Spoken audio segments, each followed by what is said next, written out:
VK news, राष्ट्र के नाम।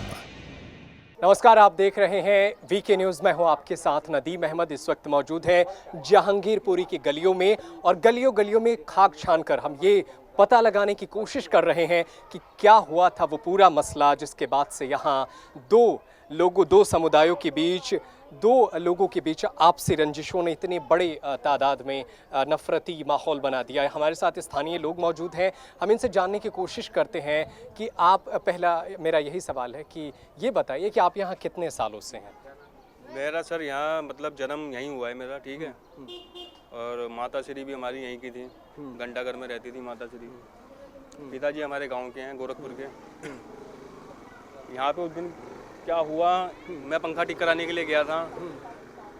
पंखा ठीक करा रहा हूँ, वहाँ पे अचानक ही सारे शटर बंद हो रहे हैं डी ब्लॉक के अंदर। मैं थोड़ा सा डर गया, मैं कच्चे में था। मैंने कहा यार ये हो क्या रहा है।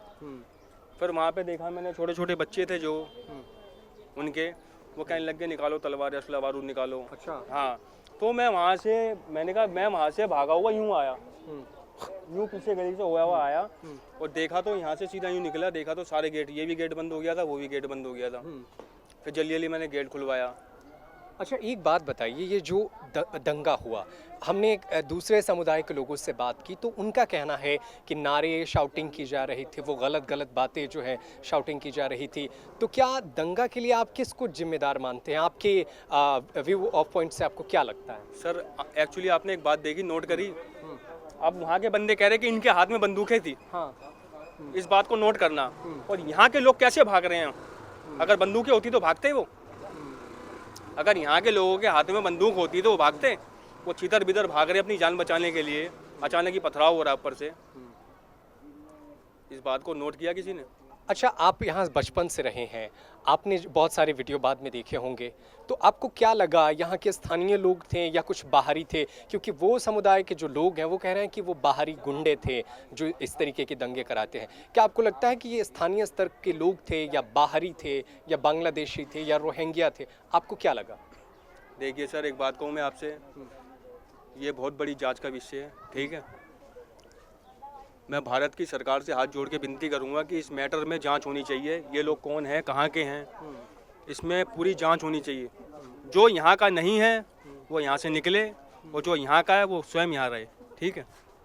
जो यहाँ का नहीं है, यार इन्होंने भारत को समझ कर रखा है यार।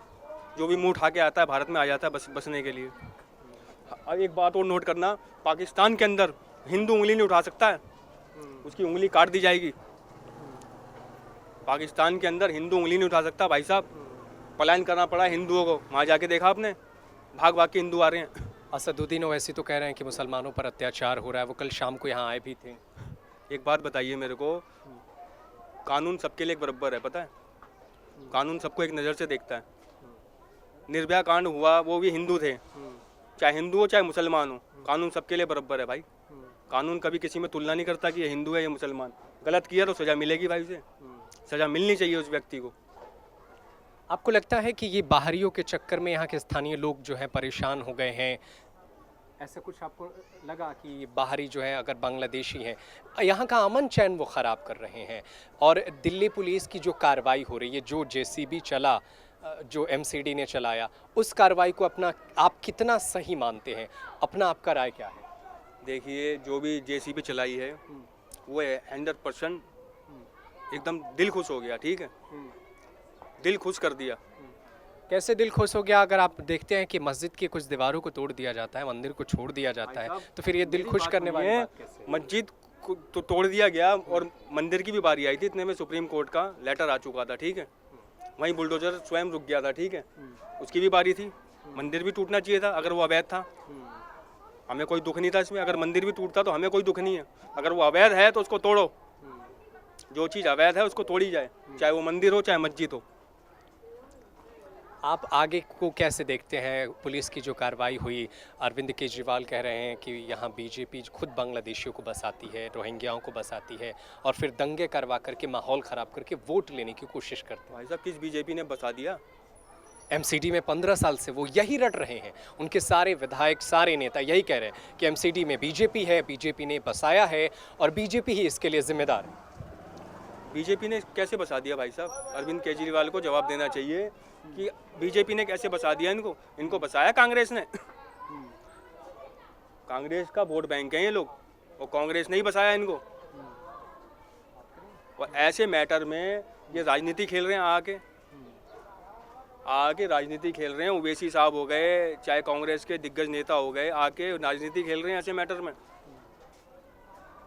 बहुत बहुत शुक्रिया। यहाँ बहुत सारे लोग हैं, इनसे भी बात करते हैं। आपको क्या लगता है, ये राजनीति हो रही ये है? राजनीति है खाली। ये खाली वोट इलेक्शन आने वाले ना एमसीडी के, इसके लिए राजनीति खेल रहे हैं बस। ये दंगा होता नहीं है, दंगा कराया जाता है। कोई हिंदू मुस्लिम कोई अलग अलग नहीं है, इनको खाली लड़ाया जाता है, समझे कि नहीं? तो खाली खुद अगर लड़ेंगे तभी तो लड़ाया जाएगा ना, क्योंकि हिंदू मुसलमान पत्थर तो चलाया किसी ने ना। इनको कराया जाता है ना, अपने आप कोई नहीं करता है। कोई किसी से लड़ने बिना मतलब में नहीं जाएगा, इनको लड़ाया जाता है। कितने सालों से हैं आप यहाँ पर? हमारा जन्म यहीं का है। अच्छा। हाँ। इससे पहले कभी दंगा हुआ था इस तरीके से? जो नहीं, ऐसे नहीं हुआ था, ऐसे तो नहीं हुआ था। लेकिन अभी ये जब रैली निकली थी तो पथराव हुआ, तो ये कराया गया होगा। बिना कराए नहीं होता कोई भी काम। आप तो दशकों से यहाँ हैं, आपको नहीं लगता कि यहाँ बांग्लादेशी हैं, अवैध हैं, इसको महसूस करते हैं, इसको आप बात को मानते हैं? हाँ हाँ, बांग्लादेशी तो हैं। हाँ। हाँ, बांग्लादेशी तो हैं यहाँ पे, लेकिन कोई भी तो बसाया गया तो है। उन पर कार्रवाई होगी तो इसमें रोने की क्या बात है? कोई रोने की कोई बात नहीं है, रोने की है। वो लोग जो भी चाहते हैं उनका तो वही काम ही है कि खाली एक दूसरे को लड़ाते रहो बस। बस फिर कार्रवाई जो हुई, जेसीबी चला, तो उस पर तो केजरीवाल कह रहे हैं कि नहीं होना चाहिए, कांग्रेसी नेता भी कह रहे हैं कि ये नहीं होना चाहिए। तो नेता लोगों का तो काम ही यही है, एक दूसरे की बुराई करना है, एक दूसरे को गिराने के चक्कर में बुराई करना है बस। आपका घर कहाँ पर है? यहाँ H4 में। ऐसा तो नहीं है ना कि आपका घर भी खतरे में? नहीं नहीं, हमारा H4 में है। हाँ, सही है, सुरक्षित है? हम तो सुरक्षित हैं। अच्छा। हाँ, हम तो सुरक्षित हैं। कोई ऐसी बात नहीं है। हमारे उधर तो सब ठीक है। सब ठीक है? सब उधर ओके। कोई दंगा वंगा? वहाँ ऐसा कुछ नहीं है। अच्छा, कौन सा ब्लॉक है आपका? हमारा H3 है। H3 है। तो माहौल कैसा है? हमारे उधर का माहौल बहुत अच्छा है। कागज है ना, दिखा सकते हैं ना? हाँ, क्यों नहीं। अच्छा। सब कुछ ठीक है, ओके है सब कुछ। बाकी हमारे वहाँ तो एकता है सभी में, कोई ऐसा नहीं है। ये हिंदू मुस्लिम ये नेता करवाते हैं या खुद ब खुद होता है, या क्या वो वजह रही? आप तो यहाँ बहुत दिन से हैं लगता है हमको, तो आप महसूस करते हैं, कुछ बताएंगे? 1976 से हूँ। अच्छा। जब मैं बहुत छोटा था। तो अब रही है दंगे की बात। बचपन मेरा भी यहीं पे गुजरा। मैं पेशे से टीचर हूँ। अच्छा। बच्चे पढ़ाता हूँ, ट्यूशन सेंटर खुला हुआ है मेरा। तो जब से मैं अब 60 साल का हो चुका हूँ, ये रहा मेरा ID प्रूफ। चाहे तो आप दिखा सकते हैं, ये मेरा ID प्रूफ है।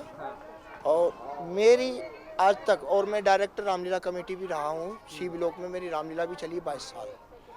मतलब हर उसमें मेरे होश संभालने से अब तक जो समय था, वो मुस्लिम लोग जो हमारे रामलीला कमेटी में आते थे, हम उनके मुहर्रमों में जाते थे। ऐसा हमारे आदान प्रदान होता था। फिर ये दरार कहाँ से पड़ गई? ये दरार जो पड़ी है 1900 जो रामनवमी है, उधर से वहीं से दरार पड़ी है। हाँ, 91 जो दरार पड़ी है रामनवमी में, वहीं से पड़ी है। बाकी हमें आज तक यही समझ में नहीं आई ये हो क्या गया है। बस सब पूरे जहांगीरपुर वासी इसी सदके में है कि ये हुआ क्या है, क्योंकि इस चीज़ की तो किसी को उम्मीद नहीं थी। अब एक चीज़ मैं आपसे कहना चाहूँगा, थोड़ा सा माइक पीछे करिए। एक चीज़ मैं आपसे कहना चाहूँगा, होली का पर्व आपने भी देखा, होली का पर्व मैंने भी देखा है। क्या होली पर पुलिस फोर्स नहीं लगती थी? अच्छा, इसमें प्रशासन की भी गलतियों को आप नोट मैं आपको वहीं ले जाना चाह रहा हूँ। मेरी बात आप ध्यान से सुनिए। होली में मैंने 15 साल होमगार्ड में भी नौकरी की। होली हमारे ज़माने में क्या होता था, एक दिन पहले अरेंजमेंट लग जाता था पुलिस का। ठीक है, होली हो, दिवाली हो, दशहरा हो, कुछ भी हो। किंतु ये जो रामनवमी है, ये ऐसे ऐसे त्यौहार हैं, इसमें नामात्र के लिए यहाँ फोर्स लगाई हुई थी। आज भी तो इतना फोर्सों का खर्चा उठा रही है सरकार। अगर इतना ही खर्चा एक दिन पहले उठा लिया जाता, शायद ये हादसा ना हो। हादसा तो नहीं कह सकता मैं, घटना ही कहूँगा इसको, दुर्भाग्यपूर्ण घटना है, ये नहीं हो सकती थी। तो मेरा तात्पर्य कहने का ये है कि हमारे पब्लिक के साथ साथ सरकार को भी तो सतर्क रहना चाहिए। अच्छा, आम आदमी पार्टी जो है दिल्ली में शासन कर रही है, उनका कहना है ये जो कुछ भी हो रहा है इसके लिए बीजेपी जिम्मेदार है, वो दंगा कराते हैं क्योंकि उनका एक हिंदू वोट बैंक है उस पर कब्जा रखने के लिए। आपको क्या लगता है इसमें बीजेपी जिम्मेदार है या केजरीवाल खामोश रह करके अपनी खामोशी को मेरी बात सुनिए। हाँ। देखो मैं तो ना तो मैं बीजेपी में हूँ, ना मैं किसी राजनीतिक तौर में हूँ। अब ये राजनीतिक पार्टी हैं, ये तो राजनीति जानते हैं। आप भी पत्रकार हैं, आपको भी इतने साल हो गए होंगे पत्रकारी करते हुए, आप भी राजनीति की चाल जानते हैं, हम भी जानते हैं। लेकिन इसमें खुल के किसी के विषय में नहीं कहा जा सकता। भाई देखो, झगड़ा जो हुआ ना तो बीजेपी थी ना आम आदमी पार्टी थी। अब उनके क्या कार्यकर्ता थे वो तो भीड़ के बारे में पता किसी को है ही नहीं। हकीकत बाबत हो, मेरे कहने का तात्पर्य ये है, थोड़ी सी गलती सिर्फ प्रशासन की ये रही, उन्होंने जो है प्रोटेक्शन में कमी कर दी बस। बहुत बहुत शुक्रिया। तो बहुत सारे लोग यही कह रहे हैं कि अगर सुरक्षा मैनेज सही से किया जाता तो ये इतना भारी नौबत नहीं आता, इससे बचा लिया जाता। यहाँ पर बहुत सारे लोग, हम इनसे भी बात करते हैं। दादा, आप यहाँ पर कब से हैं? मैं तो 45 साल से हैं यहाँ। 45 साल से। तो आप जो ये आज देख रहे हैं, दो धर्मों के बीच बंटवारा, नफरत, पूजा के नाम पे, नमाज के नाम पे, ये इसके बारे में आप क्या सोचते हैं? कितना बदल गया 45 साल में? देखो जी, 45 साल में तो बहुत कुछ बदल गया, लेकिन ये जो बदलाव जो आया है सिर्फ पार्टीबाजी की बदौलत आता और किसी की बदौलत नहीं। आदमी तो अपने भाईचारे में रहता है कि मैं भी भाई हूँ तेरा, तू भी मेरा भाई है। ये तो भाईचारा है, बना रहे तो अच्छा है, और थोड़ी सी दरार आ जाए तो बिगड़ जाता है। आपके बाल मुझे लगता है यहीं सफ़ेद हुए होंगे। यही हुए। तो मेरा सवाल ये है कि यहाँ जो है रोहिंग्या है, बांग्लादेशी अगर हैं तो यहाँ से निकालते क्यों? कम से कम 15-20 जातियाँ हैं। अच्छा, किसको छांट के निकालोगे आप? बताइए। जो देश के नहीं है उनको तो निकालेंगे भाई, जब देश के नहीं है तुमने क्यों बुलाए? पहले ये सवाल बताओ, तुमने क्यों बुलाए? जब तुमने बुलाए जभी तो वो आए, बगैर बुलाए तो कोई नहीं आता। या मुझे कोई मेरा रिश्तेदार बुलाएगा जभी तो मैं जाऊंगा, बगैर बुलाए तो मैं भी नहीं जाऊंगा। तो इसीलिए ये पार्टीबाजी, ग्रुपबाजी चलती है। इसमें दरार डालने वाली बात ही है, सिर्फ नेता लोग डालते हैं और कोई नहीं करता, ये आदमी कोई नहीं करता।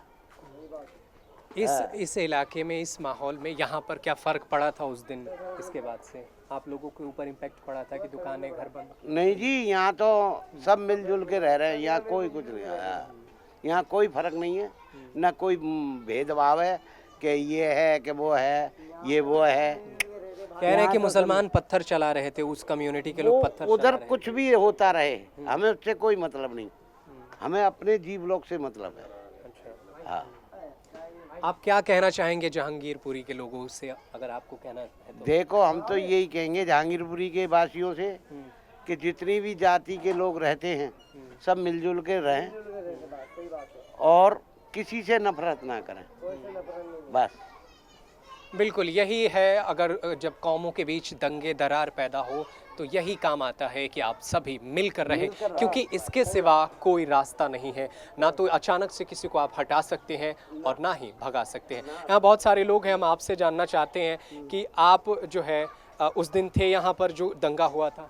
हाँ था, जो जुलूस निकला था ना भाई, हनुमान जी का जुलूस जो निकला था तो दिन भर वो निकला था, सही सलामत था भाई जी। जो काली मंदिर के पास गया 3 बार जुलूस निकला ना भाई, 3 बार निकला, उसमें भाई कुछ नहीं हुआ था, हंगामा कुछ नहीं हुआ था बड़ा भाई जी। जो दूसरा बार हुआ था फिर उसने मस्जिद के आगे न ओम का, अब देखो आप तुम्हारा मंदिर है, अगर हम तुम्हारे मंदिर के आगे फेंक दूंगा, कुछ भी गलत कोई चीज़ कर दूंगा तो आपको इतराज़ तो आएगा ना भाई जी। वैसे तो हमारा मस्जिद भी है, ठीक है ना भाई जी। अगर आप मस्जिद में कुछ फेंक दोगे तो आपको बुरा नहीं लगेगा। वैसे इतराज़ था, मुसलमान को भी इतराज़ लगा था। और देखो 3 बार जुलूस निकला, और जुलूस निकलने के बाद भी वहाँ पे जानते हो ये यहीं पे साहब बंदे के पास से झगड़ा लड़ाई हुआ था भाई जी। अब पता नहीं गोली पोली चला था, यहीं से चला था, जेल लाख के अंदर से। और क्या गण मेरे चल चलो ठीक है, आप मुझे ये बताओ, पत्थर चलाना सही था? पत्थर चलाना चाहिए? पत्थर चलाना भाई जी जब देखो एक बात तो दोनों तरफ से ताली चलता है, एक तरफ से ताली मरता नहीं। कौन? चलो ठीक है, आप इस बातों को समझिए कि यहाँ लोग जो है ये कोशिश कर रहे हैं कि जो धार्मिक स्थल है, धार्मिक स्थल के पास ही ये घटना हुई थी, जिसमें या तो नारे लगाए गए या पत्थर चले। लेकिन फिलहाल पूरा विषय जांच का बना हुआ है और दिल्ली पुलिस पूरे मामले की जांच कर रही है। सुप्रीम कोर्ट जो है 14 दिन बाद सुनवाई करेगा, इसीलिए यथास्थिति को बरकरार रखना ही सबसे बड़ी चुनौती है। यहाँ के स्थानीय लोग तो पुलिस का साथ दे रहे हैं। देखना होगा 14 दिन बाद सुप्रीम कोर्ट क्या कहता है। कैमरामैन वैभव के साथ मैं नदीम अहमद, वीके न्यूज़, जहांगीरपुरी, दिल्ली।